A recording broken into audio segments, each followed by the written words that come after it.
you take it as the three different verticals. One is a corporate, the second one is a government, but there is an in between the layer which is called as a PSU, the public sector units. But in the enterprise, that if you really need some results very fast, and if you are very impatient for the results and the technology side, then I think that the corporate MNCs are the much more lenient towards it.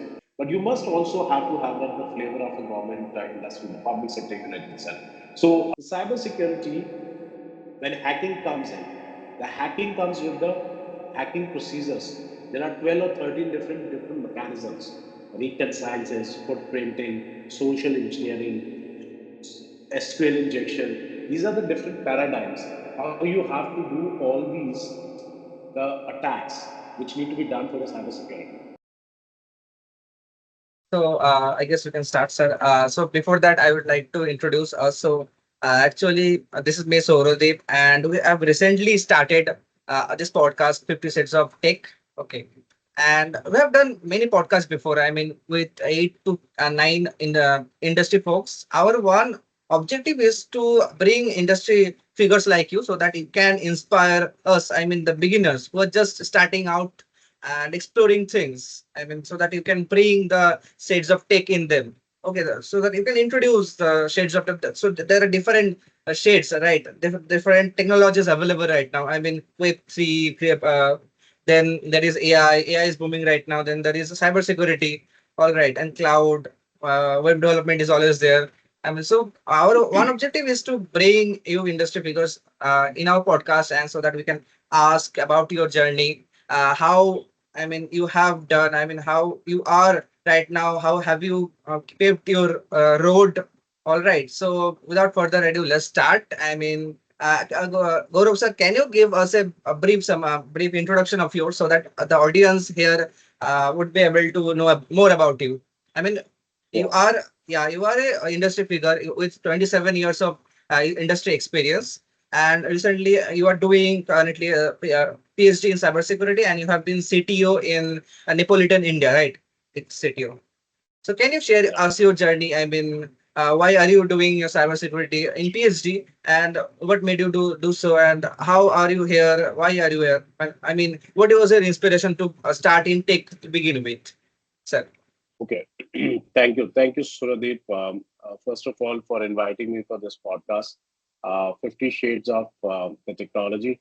I think Yeah. somehow or somewhere I synonym this to my personality as well. That I initiated my career as into software, then networking, then cybersecurity, then biometrics, and then forensics. So it's an amalgamation of the different all technologies together. And then for last, as rightly you said, that for last 27, 28 years, that this is what I'm just doing it from the year by year, the organization to organizations, and growth part had been taken from that lead, from where it's more like as I was just purely as a novice, as a normal student who came from a very humble background, and then went up to these particular stature where today you are calling me as that the industry veteran, and then managing all these particular very premium portfolio for different organizations. Um, as I started my career in 1997, just like as the simple graduate of the BSc Electronics, I just started in that way, and then went into the software engineering. It was a boom for the .com era, early 99. I would could be one of the very initial certified resources in India who was a CERN certified Java professional and developer. And then afterward, my journey has started from the development up to the networking, then cybersecurity. Very early days, like 2003, 2004, we deployed the decoys and the honeypot, and a few of the very prominent personalities in India by that time who were the father figures for the cybersecurity were my students. Are proud with proud. I used to say that I have trained them. I have taught them about the basics of certain technologies. Very testimonials are available for the multinational organizations by like as Accenture, British Oxygen Corporation, the French Telecom, the British Telecom, as well as with the government of India, with the very intelligence agencies also. I have just trained by that time, Indian Army, and then few of our army professionals who were trained by the Department of Defense in the United States of America.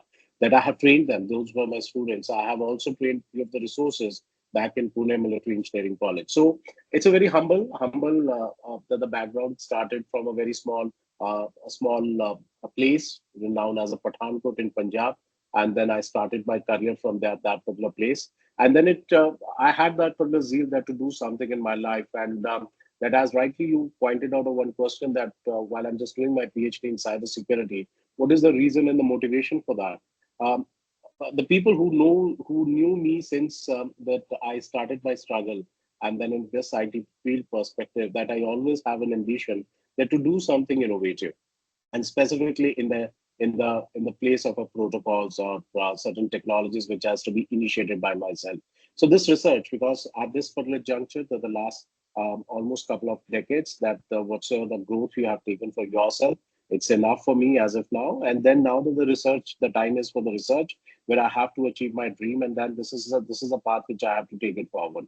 So I'll take it as that the shades which you have taken as the name of this podcast. So I also have different shades of my personality in terms of the career itself. So I you take it like as that the four different phases of my life, the 97 to 2009. I've been there in the corporate industry, been there into the country, then India, SAARC, APEC, Middle East. That these are the particular regions which I had catered down. I was a continent head for one of a Spanish company, and then that was my last corporate juncture in the first phase where I just ended my corporate journey. In 2010, I initiated my entrepreneur journey that having four different organizations back in Middle East, India, as well as and a few other countries for that. So I just ran that particular set of my own activities, and then till 2018, and today is a very day when I lost my father. Today his eighth anniversary, and that the day I decided that to give up my entrepreneurship, and then I have to return back due to the family concerns back in India. So 2018, I initiated the third phase of my life, which was of independent consulting, and did that the very notable accomplishments that the Sen IP migration projects for the Vodafone Idea on behalf of Ericsson, which was very cumbersome job for the entire Maharashtra, Goa, and Haryana circle. That I did that migration from Cisco high-end series to the Uniper MX series, and it was a notable accomplishment, and that to give me a boost and my confidence in myself for that. And then afterward, with the PowerTel, the entire data center and disaster recovery, the designing of that entire project with Sterlite Technologies. Then I did the T Fiber, Telangana Fiber, entire Telangana design for the DWDM, that your IP, IPMPLS from the core aggregation access, and then finally the GPON solutions for the 12,000 gram panchayats. I accomplishment with the Tenfinet, Mahanet, all these particular projects along with the project Varuna in Indian Navy, which I initiated by that time. So the architectures, I just worked on that. So notably, I did that Delhi Safe City by that particular period itself. And then while just doing those particular designing of an RFPs, another RFP used to come, then a couple of assignments were there. I just made it. And then finally, I landed at the fourth phase of my life, which was the technical leadership program with the one of a company as a value-added distributor in RAHN Protect. Did wonderful time spent with the team, established that the revenue of the organization, help this entire validation and valuation of the company perspective. Uh, that many prestigious projects have been gone through with that. After a stint of a couple of years with them, that then I joined this Netpoleon, and right now I'm in a transition phase. Right, this is only that as of now the profile. Yes, sir. Actually, I can also, I mean, recently I have got the opportunity to work with Indian Space Research Organization.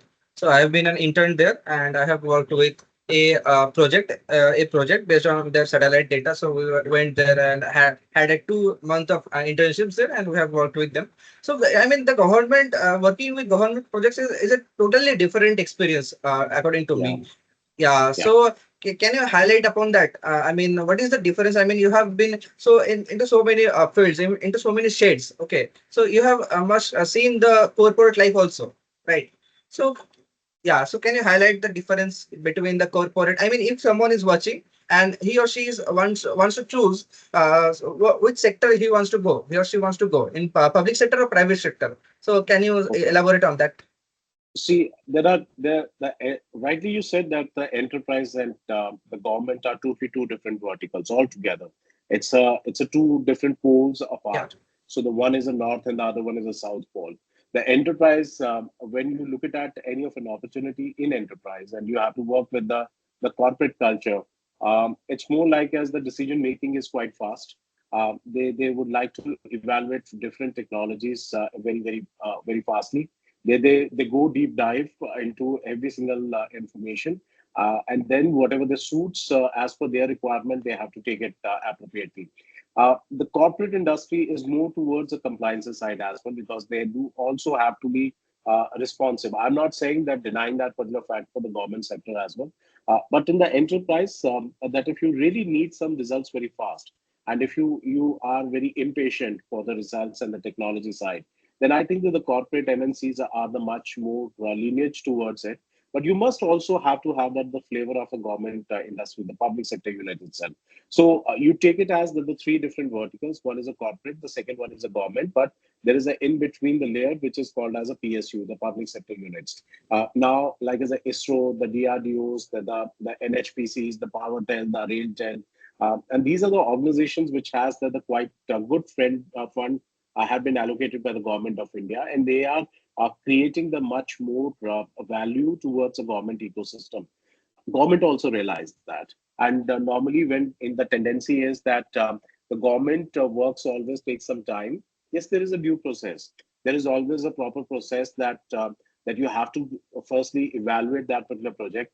Earlier were the gone were the days when people used to say that the government is not evaluating, government is the officials are not aware of the technology. Yes, they are, but they do have their own limitations as well. They are not the only technologists who have to do only the technology, but yes, the side by side, due to the certain responsibilities, certain departments, the CISOs are there, the CTOs are there, CIOs are there, have been deputed for the different organizations, and they are evaluating. And many of the times, we are surprised that they know much better than us. When you look at that from the event perspective or any of the panel discussions, the CIOs, the CISOs, the CTO for any of a government organization have a fair idea about the technology. But yes, there is a due process, and there is a proper process which they have to follow it. There is a RFP, there is a RFQ, there is a EOI, expression of interest. So they always have to follow that. They have to publish this entire thing over the government e-marketplace, or like as a public tender, public RFP, which takes its own time, that the due course for that, which takes that particular process for that the completion of this particular entire job, how it has to be done. So the different nomenclature, different naming conventions are there.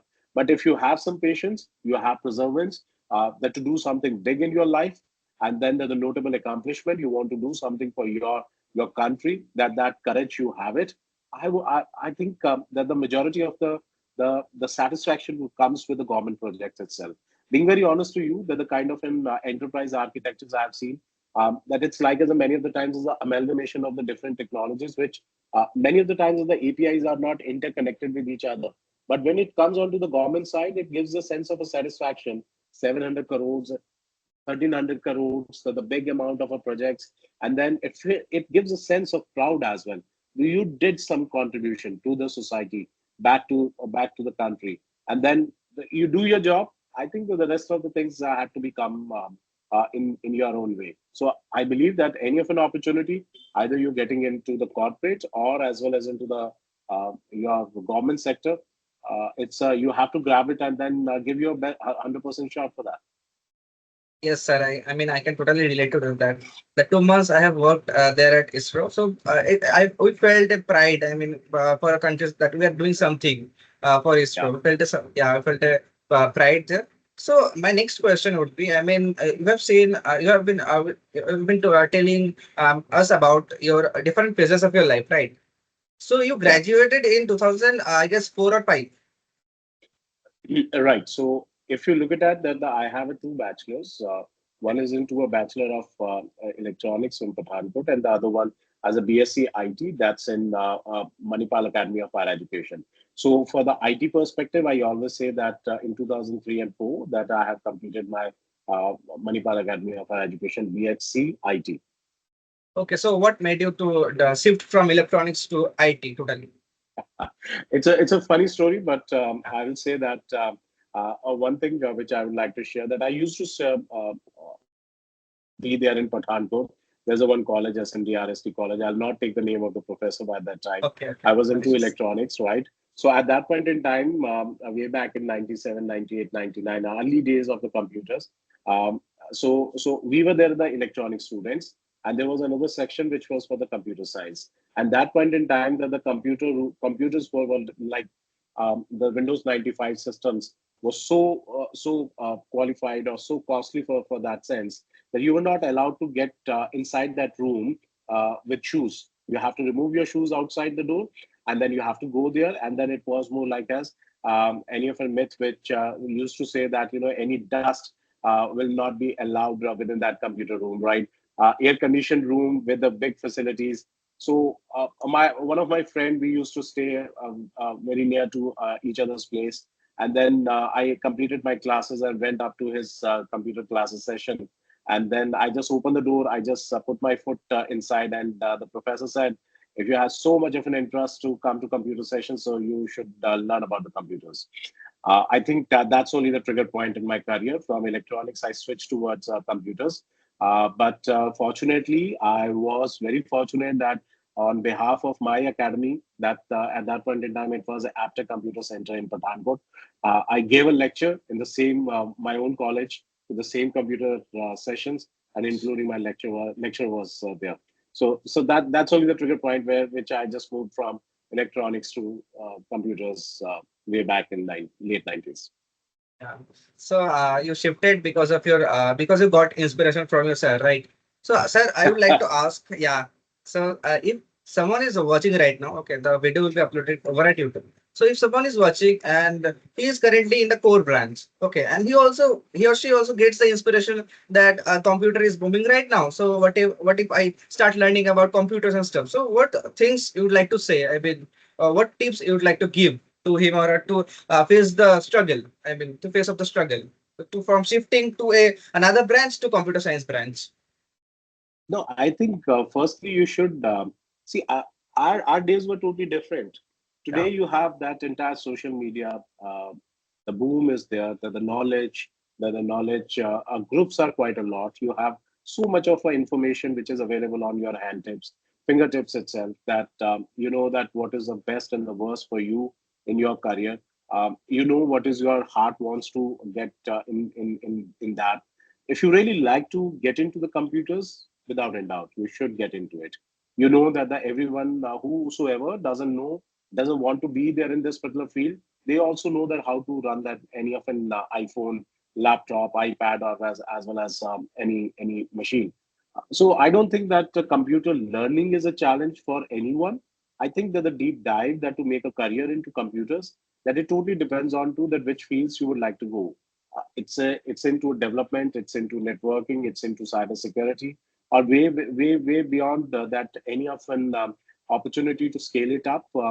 Big data, uh, artificial intelligence, data science, programming. So it totally depends on to what kind of an interest you have in mathematics, how strong you have built in yourself for this, how deep you would like to go for the studies for that. Because what I believe that the social media and this the real culture has destroyed the entire the future. As if now that the way our young generation is learning about those particular things.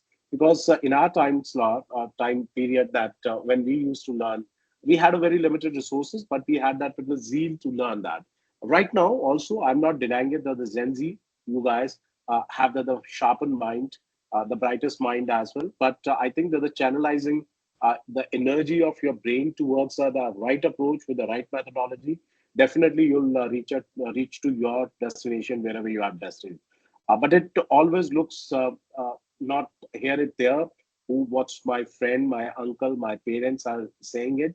It's better that to talk to them and to express yourself, and then to be there. That whatever you want to do, whatever you wish to achieve in your life, you have to go and grab it. Thanks, sir. I mean, I can totally also relate to this.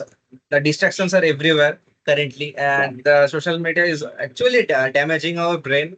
I mean, we have been watching intelligent reels more than studying, like this, yeah, what is exactly. happening right now. And our attention is also decreasing. I mean, to focus on one thing at a time, it's also deteriorating with time. Okay. So, I'm coming to the different section. So, apart from all the government projects you have done, Okay, so what is the project? I mean, you feel most proud of? Okay. Uh, okay. There are many. I think it's more like as a similar one. You'll ask Kishore Kumar or Kumar Sanu that who is the best of the song he had just sung for his in his lifetime. It's a the number of projects which I have done it. I always felt proud of that. Be it into Delhi Safe City, the Power Grid, DCDR, data center, disaster recovery. Be it into King Saud University back in Riyadh, the biggest university also. There are certain airports which I have designed it in Middle East as well as in APEC region on behalf of one of a US-based company. But I would believe that Project Daira, way back in 2008, was very close to me.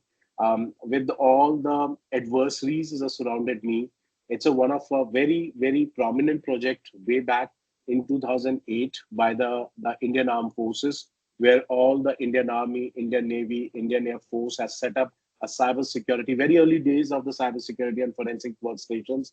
So this entire project, when all odds were down, the company which I was just representing had never taken any of a project, single-handedly taken over that particular project uh, in competition to the very big biggies like as a TCS, the HCL, the Infosys by that time. I think once you win that particular project on behalf of yours, and it give a recognition of yourself in industry, I think that built that particular confidence within myself that this is a one project Daira. It's always I always take a feather on my cap and on my chest as well, that the very first and the initial project which I have just been associated, single-handedly taken it over, and that's a good one for me. So you have actually designed an airport. Yeah. Yeah, yeah. There was in Middle East the project Jijan Airport was going on. So when it comes on to the entire security, the satellite communications, when it comes on to the entire structure for to be designed it, define it, while my entrepreneur journey was going on. So I was there in 2012 and 2013. So Jijan Airport, which is the nearest to the Yemen border by that time, have been worked along with that particular company. So far the many companies in United Arab Emirates like Plafon, Transcend, which works for the Sharjah Airport, Abu Dhabi Airport, as well as the Dubai Airport. So those particular designs also, architecture has been finalized by me. I'm very specialist into the enterprise architectures, the security frameworks like Delhi Safe City, the public domain, the RFP, the architecture which you'll see it into it, that's mine. If you look at the power grid, the edge data center RFP, where the entire architecture and solution is designed by me. So when you look at all these particular architectures as well as how to frame it, how the traffic flow has to be done it on the network, on the security, on the different zones, be it into the parameterized zone, you have to look at the demilitarized zone, your management zone, your security zone, as well as your militarized zone. So I configure all these particular patterns firstly on the paper, make it as a design, and all the components had to be sizes appropriately, and then to take it forward from there. So this is more like as a holy book Bible for all the architects, and then this is a part of a HLD, the high level designs, and then the implementation always used to start from there itself. Okay, so sir, if someone is currently watching and he or she wants to design architectures, I mean not big architectures, but start with small architectures. I mean, so Mm. what advice you should give so that he or she can start out in the field of cybersecurity, in the field of cloud, how he or she can start in 2025? Okay. So first you need to understand that the basics must be very clear. The architecture is not about that just only about two different servers or two different components which has to work in. It's always amalgamation of the different components. So you need to understand the components from the servers, the compute, the storage, with the data lakes or the data science, the networking with the switches, with the different instances of the different applications. So any application would have the different instances, like your web server or application server would have a separate one. Your database core engine and all the platform will have a separate engines. How you'll place it, because every single component had to be addressed separately. So the design has not to be appropriately only for the cybersecurity perspective, but also from the entire data which need to be accessed by a user. So it's a data center specialization. It's more like as a edge data centers, cloud based, or the cloud architectures, hybrid model, the multi-cloud environments. So the traffic patterns which has to be done it, the different components, how it exactly works, how the link load balancers works, what are the different analogies for the firewalls, IPS used to place in front of the firewall or after the firewall, how this VAPT, the vulnerability assessment or penetration testing, how my staging server to be placed in, what are the different amplifications for my NT-APTs or the different tools like as a IDS had to be placed in appropriately. What is the role of the GSLB server load balancer and reverse proxy? And these particular things, once you have put in your mind, I think all the entire thing will come it on the paper itself, and then more like as a um, uh, more like as a painting. It comes into your mind and the brain that how exactly it has to work on, and the different like nowadays. Those were the days when we used to say that the legacy architecture used to have all these particular parameters, but now there is a zero trust architectures, right? So the zero trust architecture doesn't follow the legacy models or the architecture for it. How exactly it has to be looked into the CASB, the cloud access security broker, or you're the component which need to be placed in appropriately with your the zero trust network authentication with the certificate server as well as the identity governance framework. So I think it's a time bound. You have to go through with it. There are certain certifications in the industry as well, which provide that the how you can design your data center or any of an infrastructure. That totally it's like as that if any of an architect who is there left to right, just discuss with them. I'm available. My social media handles are available. You guys can take it those particular sessions as well. I'll be free to help in anyone in any particular field to design any architecture and can give my sessions as well. Yes, sir. So, sorry, you mentioned about a certification. So, what certifications can a beginner look up to so that he can or he or she can test his or her cybersecurity skills? So Cisco has their own data center design certification. There are a few of the architecture. The CDCP is from the basic of the cooling, power, calculations, and computation for the different agencies. They do have it, but as I said, that you must have to have your basics be very right, and then you can place your component accordingly. Yes, sir. And also, AI is currently booming right now. So, what's your take on a crossover between cybersecurity and AI? So, how cybersecurity is getting influenced by AI? Okay. Cybersecurity for AI or AI for cybersecurity, these are the two different terms. Uh, I think a lot of things have been said about AI. A lot of things are available for AI in the all YouTube videos, the social media, the panel discussions, events, every tool, every technology, every process is influenced by AI. This is a fact which we have to rely on. We cannot rule down that the AI is no more existence. It is there, but how you are going to deploy within your use case, it matters. Nowadays, like as every single AI tool which has to have some data to process and then to yield certain results. Uh, Cybersecurity tools always have to have that particular data and then to process on that particular part. So AI has to play a very important part for that nature. But how this AI is going to be amalgamated with the other technologies and how entire perspective need to be worked on. Recently, there was a news that one company has given some instruction to AI, and AI has deleted their own company's database itself. So every technology has a pros and cons. What is the loop for that AI, the artificial intelligence, which is going to destruct by themselves? In Hindi, we used to call it as a basma. So I'll take it that you should take it as from the constructive perspective for any technology or any idea which to be deployed it.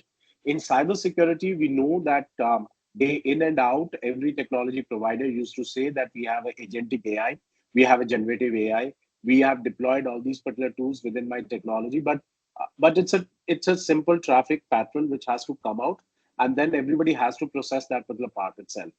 AI definitely needs in certain scenarios, but you need not to have it in every single part, every single use case. That's what I majorly used to say in many of our forums as well. We are talking about two different India. One is AI, ML, agentic AI, generative AIs, and then all these particular tools which has need to evaluate from the bigger solutions or the bigger technologies that the government is running very big scale of a project itself. And the second way around that we don't have a basic infrastructures. Many of an organizations are running without DNS. So how exactly that the basic infrastructure to be deployed first, and then AI has to be amalgamate on that part. Uh, we are not too about just only to spend AI because the world is purchasing that AI. We have to have that. It's more like a monologue from one side, and I used to say it at many of the time that these are the things which you have to procure it, and just because of the fund is required, and then the whole world is running after AI. There was a one company recently, like as a 6 months ago, was taken acquired by one biggest giant of the IT industry, and it was taken down because they claimed to be AI oriented, but there was the resources at the backside were doing that particular job. They were not actually AI oriented. So we also have to evaluate certain use cases, that whether it is actually an AI or is it someone is faking to be AI for that part. AI at its peak, I don't think that anybody has used it. It's again a time frame which we have to evaluate it. We need to look at that what are the use cases, how to be evaluate, what are the apprehensions, and how exactly it's going to be tackled down as well. We are facing day by day certain areas, certain scenarios where the AI doesn't have a response on that part. The basic questions which need to be answered. Let's focus firstly on that part. Definitely, the tools and the technologies will work on that part. But but in my purview, the TTP is much more required. The tool, techniques, and the processes. If you have that in line, in process, AI is definitely going to make an added advantage for it. Yes, sir. Likewise, you said, I mean, it is talking about AI, but the basic infrastructure is not there. Okay. And AI is currently, in my opinion, ever since ChatGPT came and everyone starts talking about AI, they are just talking about the AI hype, not the actual AI. All right. I mean, Yeah. agentic AI is coming, generative AI is coming. So what's it? I mean, you mentioned cybersecurity for AI and AI for cybersecurity. These are two different things. Also, Yeah. I mean, AI hallucinates a lot, right? I mean, yeah, there are bias and there are things that I mean, there are parameters inside the AI model that I mean, nobody can explain. It's like a black box thing in some cases. All right, the cell attention is all you need. Paper, right? The attention. There are things that are not yet explained right now also. So what's your take on this? I mean, what's your take on the cybersecurity for AI thing and the AI for cybersecurity thing? I mean, what's the difference? Okay. Let's take an example. Let's say understand from an example for that. There is a cybersecurity. There is a SIM, SOAR, UBA, right? The entity behavior analysis tool. Any of an organization wanted to have this SIM to be deployed in their infrastructure. So SIM would have that collected the logs from all the resources, right? Be it into your networking, your hardware, your compute, your storage, your entire network components. They have stored it into one of a database and data lake for that. Now, the SIM has a capability because it's a data lake which has to be acquire the data, ingest it, and then to segregate those ingestion has to be done onto those particular logs, and then to reprimand it towards the source for to take that any of the logs which has been taken as the highest risk for it, and then to put it towards the source for your orchestration and automation of those particular tasks, which we call it as a mitigator. So any action which has to be taken on that particular device where any of a log has been raised as a flag, as a red for this. Now there is AI, artificial intelligence. It could be a false alarm as well. Now the AI has to play a role for this, right? The it's a cybersecurity you have deployed, and now the AI has to play a role for that. So the vice versa, when there is a AI and the cybersecurity has to be deployed over it. So it means that there is a technology which is providing the artificial intelligence, and you need to make the infrastructure so secure that your AI cannot deal itself from its attacks. So let's assume that any of an application which is like as a data lake, putting that directly into the militarized zone as a secured zone for that, and then any attacker wanted to have a DDoS attack to restrict your services. So you need to deploy your cybersecurity for your AI. So the difference is totally relevant in that perspective. Now, concern comes out that whether it's effective that the AI on your cybersecurity tool. Now there are two thoughts. The school of thoughts are there. One, that the traffic flow is only one, which is coming out from your network router inside your data center, right? So from that particular traffic flow itself, either you have to take a S flow, J flow, N flow, that the flows are separate. Then the same traffic flow, you have to have the assessment of your patch upgradation for the staging server, your vulnerability assessment and the penetration testing for that. You have to do the NT-APTs for it. You have to have a DLP for that. You have your DNS packets for it. You have a multi-factor authentication. You have your DHCP. You have your Active Directory, and then any of a packet request which is coming in a HTTPS format for it. So one stream, and then all the things are segregated, and the different tools have been aligned. Nowadays, many of the organizations or many of the tool companies or the product companies claim that they have a single security platform which caters all these things in a one single way. Uh, I don't know that how much of they have been utilized, how much is the efficiency of such platforms. But still, if you go through with that particular media, the news, that the examples what we are facing day in and out from the different customers, the enterprises, that the breach is happening after every 11 seconds, Mhm. right? The tools are there. The artificial intelligence has been deployed at the highest level. But how the practices have been deployed? The AI has to be deployed into certain use cases. The use case on the artificial intelligence, whether some false alarm is happening on a particular tool, need to be even immediately raised, just like as anyone will raise the hand or the flag that this is not an appropriate one. So I think that the intelligence need to be done on those scenarios rather than just only like as a regular jobs. If the regular jobs are going on, it's like as a faster efficiency, like supercomputers. They are doing it. They will do it not today, but definitely after a couple of months or couple of years, then another GPU will come, that the faster the speed will come, and it has to be activated. Where the LLMs, the language models had been trained appropriately, that if certain situation come, that how you train your model and then how it exactly react on those particular parts. I think where the AI has to play a greater role and a bigger role as well. So, what is the current stage? I mean, what is the current stage of AI sufficiently helping cybersecurity? I mean, you're saying that companies are deploying cybersecurity solutions that are automated by AI, right? So, what is the current state of that, and how and to get a full secured infrastructure using AI? So, what will be the year by that? So they, I think, go back to the 2002, 2003, up to like earlier 2000 days of a cybersecurity books, and I don't know nowadays what they used to say, but the very first chapter, the first page, para, or any second or third paragraph will always say that the cybersecurity doesn't make sure that your infrastructure is 100% secure. It's irrelevant till today. It's relevant till today in any scenario, in any event. Believe me that like as a special ops, just like as a recent Yeah, one of our OTT platform, the series is going on. You might have seen that, that I've seen. the best of the infrastructure, the best of the mechanisms, the Hollywood movies, the government sector, even the certain itself in India, that any of a reserve bank of a website, any of the platforms which the government has devised, like as a couple of years back, one of a premier health institute in Delhi got hacked, got ransomware attack as well. The situation is really not good. Really not good. Uh, when I'm saying that we do have some practical scenarios, the industry really need to take it up on their toes. I believe that it's just only what we say it on a public platform. It's actually a preaching. As cybersecurity, everybody has to do it. But when it comes on to the reality, the realistic picture, we are not at all serious.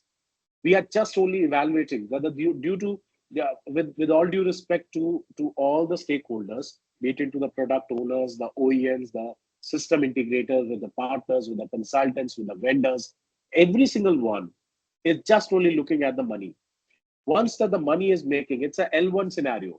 Whosoever gives the lowest bid for any of a product has been taken over by the government or any of an enterprise itself. It's just only that the how your quotation has been gone lower down, and then your competition is giving as a higher cost for that, the technology, whether it is a validated, not validated, POCs are just like as a mere checklist for it. The ISO 27001, the compliance for the security standards, it's just only the check marks for it. Whatsoever the non-conformities, the NCs which has been provided, are we sure enough that these organizations are very serious about these NCs on this part? No. It's practical on the ground. If you look at it, then anyone can penetrate. Whatsoever the vulnerability assessment and penetration by certain organizations or certain people, certain tools which have been taken.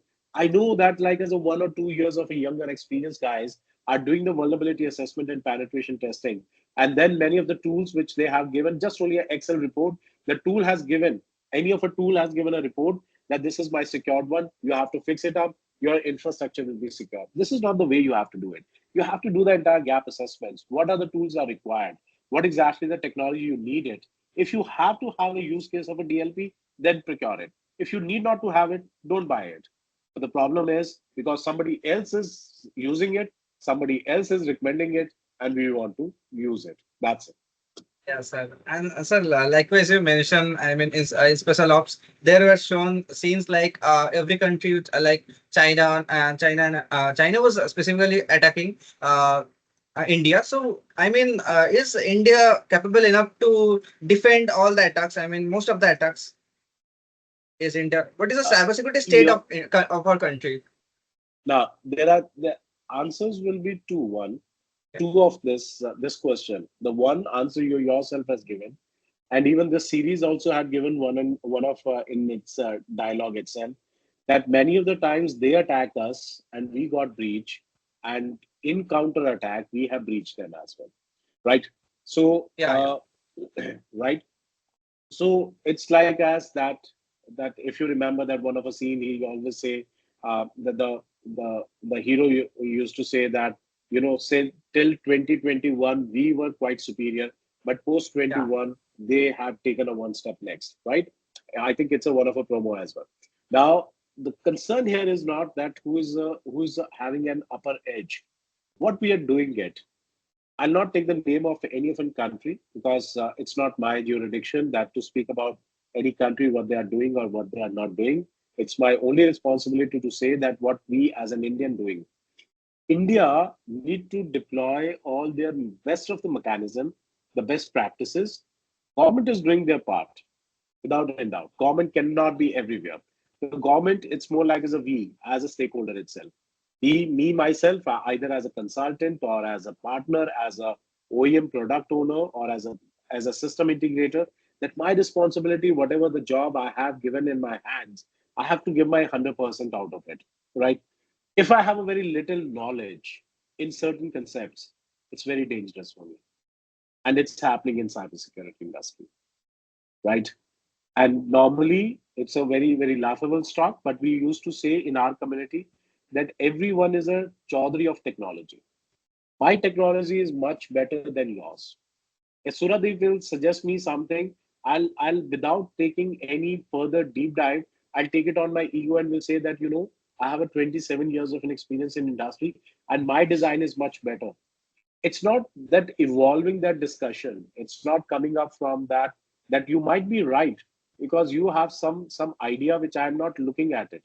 So it's a one way. If it's like as that either my way or highway, if that approach is going to be happening in any of an industry, I don't think that we are going to reach out to any consensus that to secure this network or in this country. We all have roles, responsibilities at our level. We have to do it. It's good that if we uh, contemplate on certain part where you have your own role, I have my own role, we all sit together on the table wherever the chances of the modifications or amendments are required. We all discuss, debate, and then put it forward for this, right? It's not about that to take it on my personal ego or onto my reputation stake for that. If something is better happening for the organization or any of an infrastructure, it's always welcome. I think this is where we all have to come. Uh, and I think this is more like as a discuss and debate need to be initiated as well. I mean, so sir, we have to be open-minded as possible, right? It has to be. Without open-minded approach, the cybersecurity cannot be deployed. I'll not take the name of the few OEMs or a few of the partners or the community side. They always look at it as the one single stack or the single solution for it. There are multiple technologies. You need not keep evaluating them and then to look at that how they have integrated. What are the best possible integrations across the different boards altogether? The different technologies which can be taken care of that part. So once we do that entire integration, looking at from all these particular perspectives, I believe that this is going to be the best of for the solution ever to be made. Yes, sir. I mean, so earlier you talked about so you are involved in bioinformatics. So what about that? I mean, so can you elaborate on that? How you have been Okay. involved in bioinformatics? No, it's a biometrics, the forensic sciences technologies. While I was just doing one project, it was immediately after DIRA, in way back in 2008. There was a one of a requirement for a national security advisor by that time to the Prime Minister, Dr. Manmohan Singh. So the request was that to find a voice biometric solutions. So there were only three companies in the whole world. So in my research, there was a one challenge has been given it to me. I was a PMO, second in command to my CMD by that time.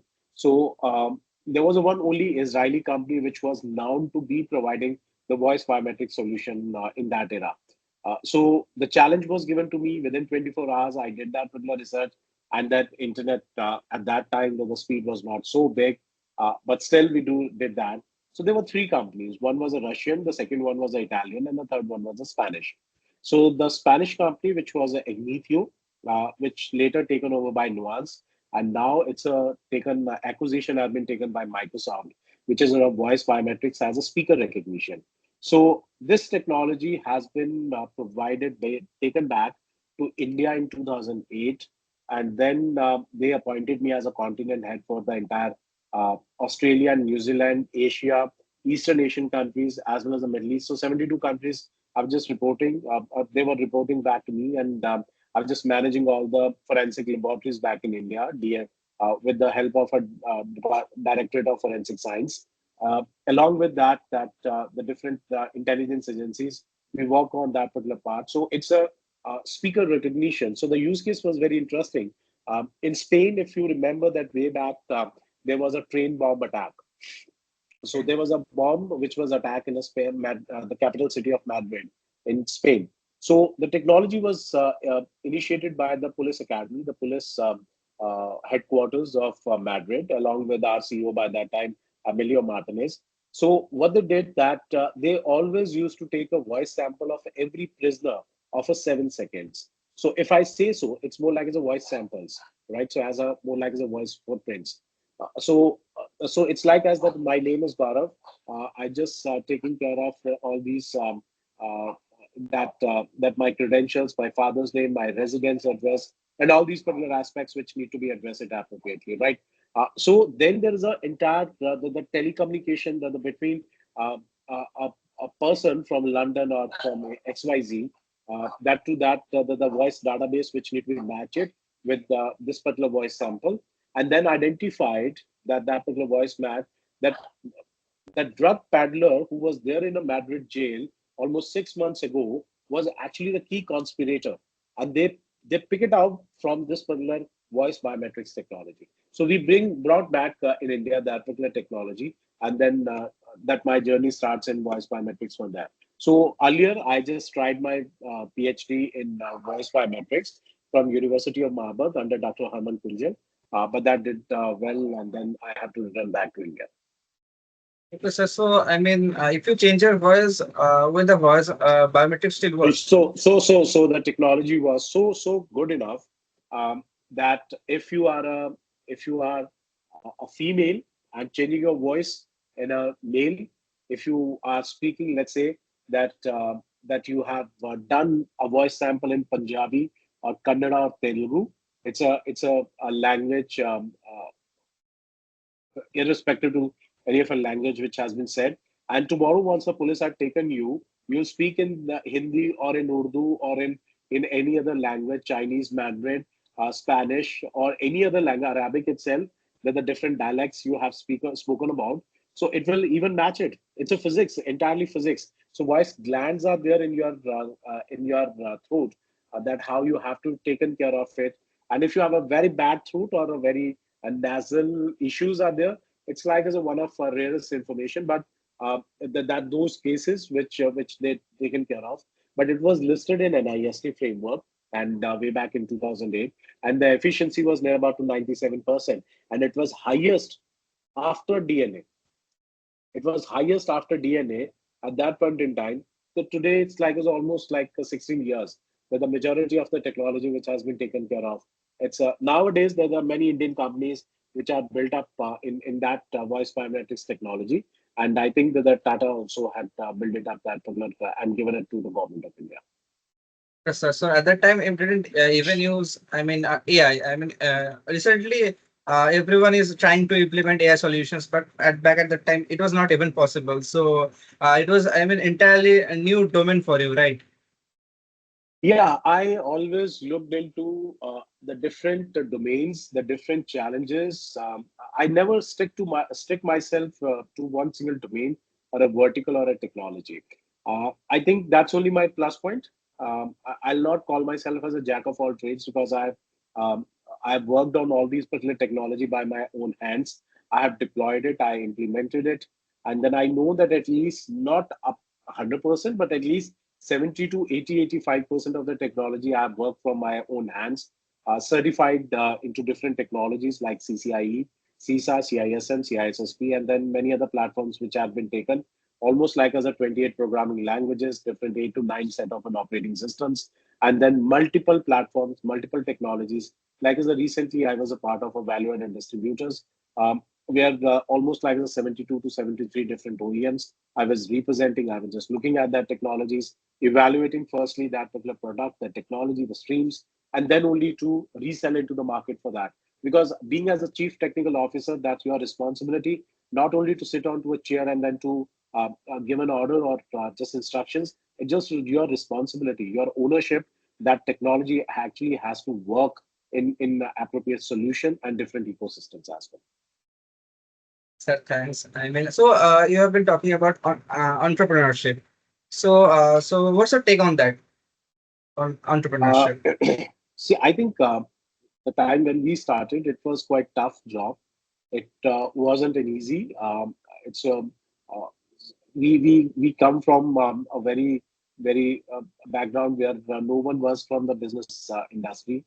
We started ourselves own whatever the regulations, whatever the links, whatever the specialization we had it, and the market value, the wealth we have created from our own courage. I think that actually works. Don't be dependent on others. My undersent advice to all the young entrepreneurs who want to be in IT, don't be so unrealistic. Be there on the ground. They look at that day by day what you grow in yourself. See, finally the things will come onto the finances.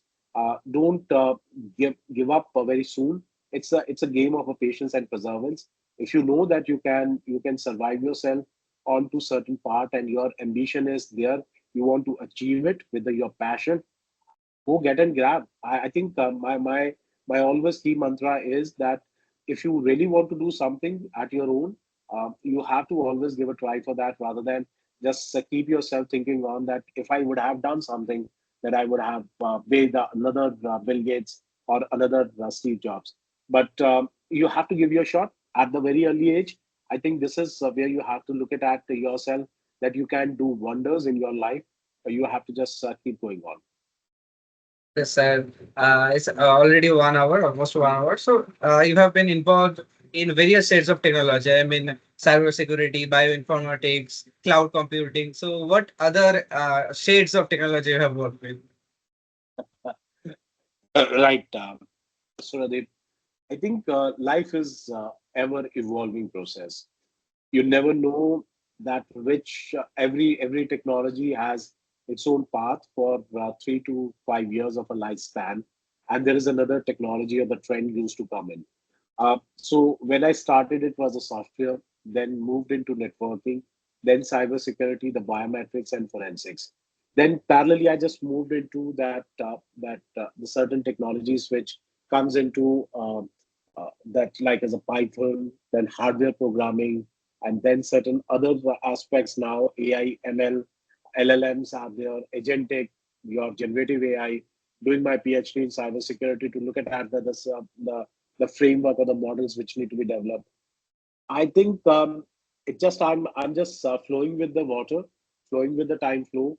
That I think that the time which has been taken up to this way, what is going to come in next 3 or 4 years, whatever will come up, I'm ready to adapt myself in that way.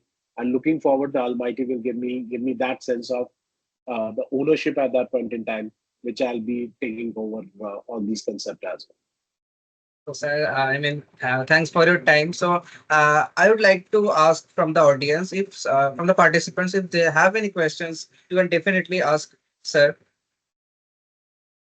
From the audience, well. you have any question? Yeah, I guess Masum has a question. Masum, you can unmute yourself and ask him. Am I audible? Yeah, Yes, you are yes, audible. Mas.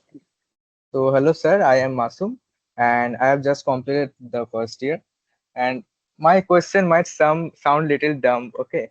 Recently, I was watching a web series called Mr. Robot, and the protagonist here there is a cybersecurity expert who works at a company who protects data of big companies. So, what they were trying to do is, I mean, the protagonist had a group of 3 to 4 people who were just trying to protect the normal people who maybe had some debt with the big companies. And there is a company called E Corp, and they defined the company as a evil.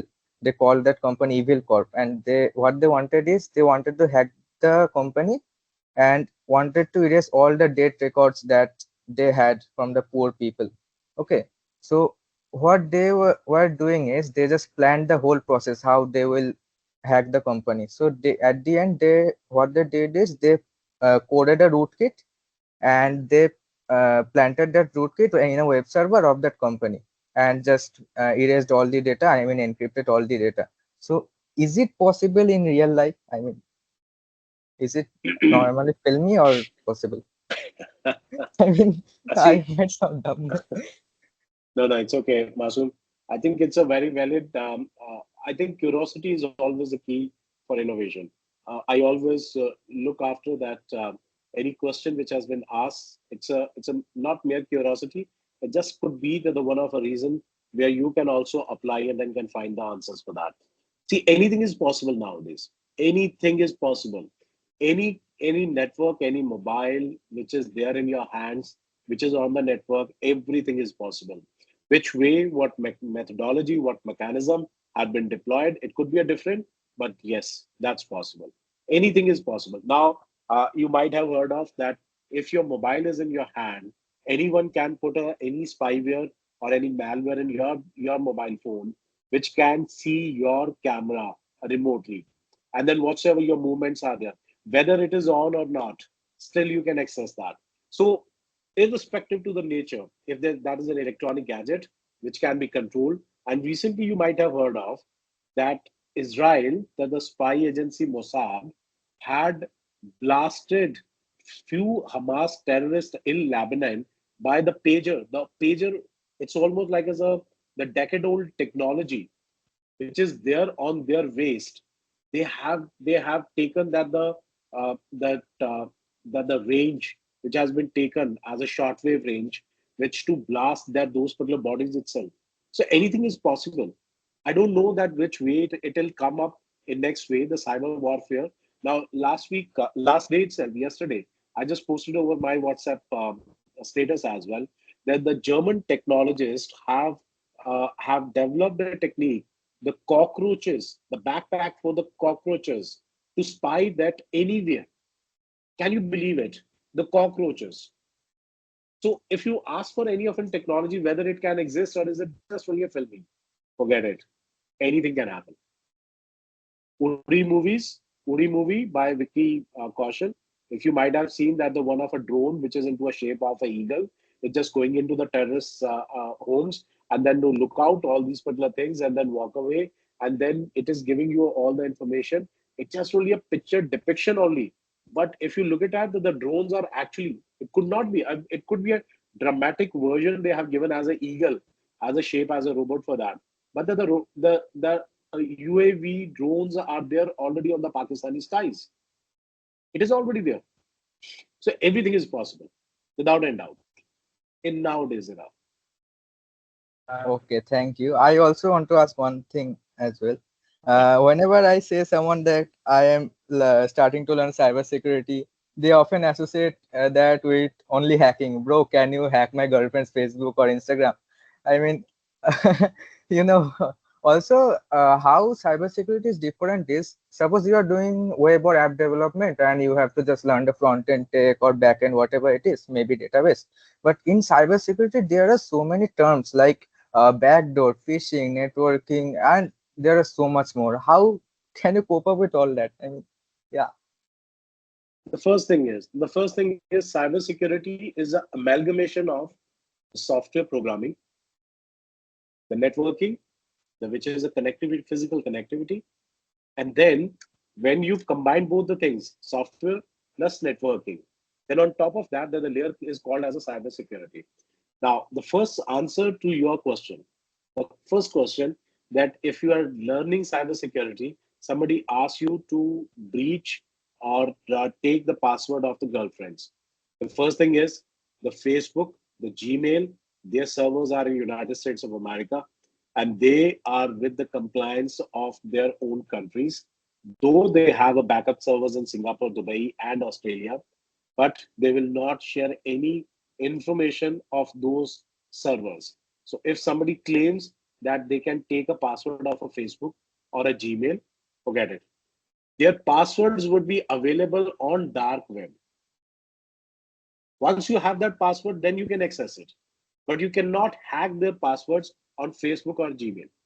That's one. So you give an answer appropriately proper. Nobody will ask you definitely after that. The second question is the cybersecurity. When hacking comes in, the hacking comes with the hacking procedures. There are 12 or 13 different mechanisms: reconnaissance, footprinting, social engineering, SQL injection. These are the different paradigms. How you have to do all these the attacks which need to be done for the cybersecurity. And the third question of yours, if I not forgetting appropriately, uh, that there are so many technologies are there in a cybersecurity. Cybersecurity is an ocean. It's just only what we are discussing right now. It's just only few of the drops. So if you have to go deep dive into cybersecurity, there are many tools. There are firewalls, there are IPS, there are IDS, there's a VPN, there is a PT, there are anti-APT, there is a DLF, there is a patching server, there is a DDoS, there is a network traffic analysis, there is a SIMS, there is a SOAR, there is a UBA, there is a NDR, there is a NBAT. There are so many things are there which need to be dealt with the cybersecurity mechanism. So it totally depends on to that what you want to do in cybersecurity. Accordingly, you choose your path and then move forward. I hope I gave all the answers. Okay. Also, people often say that the opportunities of cybersecurity in India are less than maybe other tech stacks. Do you agree with that? No, I'm totally against that. So first and the foremost, what is the population of our country? 1.4 billion, Maybe. Yeah. right? 140 crores, something like this. Yeah. Now, every company in the whole world wants to come to India. Why is it so? Whenever they have to do the peak evaluation of their product, they need the kind of a volume of an traffic we have in India. No one else in the whole world will allow to do so. China don't allow any US companies or the European companies to do the testing of their products. It's only India.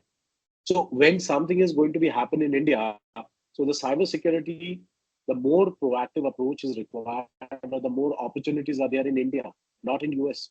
US is definitely multiplied by 86 or 87. Whatever you do it in India, it's a rupees one, and then it has to be multiplied by 86 to 5 to earn a $1 back in US. So if you look at that from that perspective, definitely US will give you a better results. But then there's the policies which has been devised by the United States of America president, the first man. Donald Trump, recently said that he asked his companies to avoid hiring of Indians. You have a best of a possibilities back in India. Don't look here and there. It's just only the possibilities from outside world. Again, you have to come back to India for the opportunities. Many of the Indian companies, like as a Sundar Pichai, he is actually looking with a certain collaboration with government of India, right? Microsoft, they have a best of the R&D offices back in Hyderabad, Microsoft. So if you look at all the perspectives, the GCC, now today there was an economic time which has said that almost like as a 177 Fortune 500 companies, 154 global capability centers have been established in India. This is a big statement. The whole world is looking at India, and the people are saying that the opportunity for the cybersecurity resources are not in India. I don't understand why people used to say this. I hope that answers your Okay, question, thank you. Masood. Thank you. Apart from Masood or Masood himself, is anyone having questions from the audience, the participants? Is there anyone with questions? Or you can just serve this up. I guess they are not having any questions right now. Thank you. And yeah, if you have any questions, you can just DM him, I guess, in LinkedIn. Right, sir.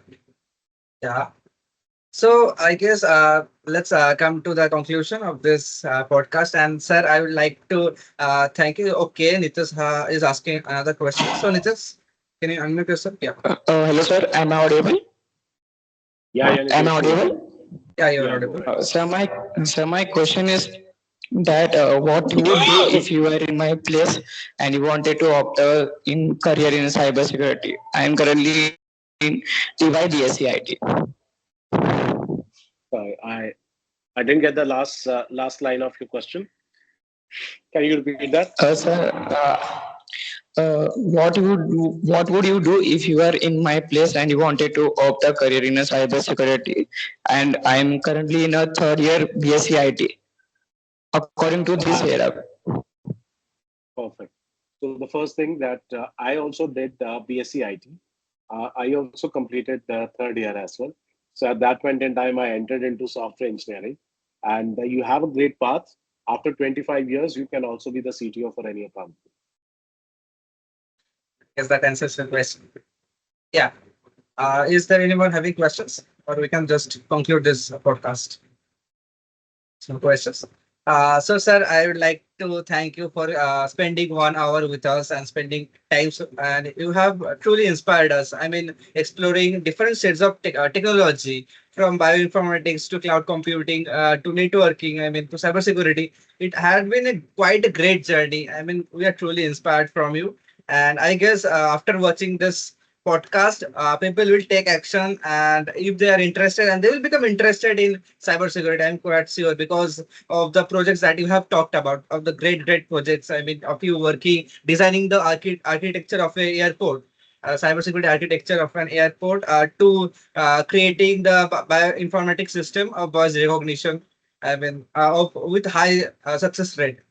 I mean, it Yeah. had been a yeah, it had been a great journey. So, sir, thanks for coming here. So, sir, that's it. I mean, yeah, if you have any question, you can ask us, sir.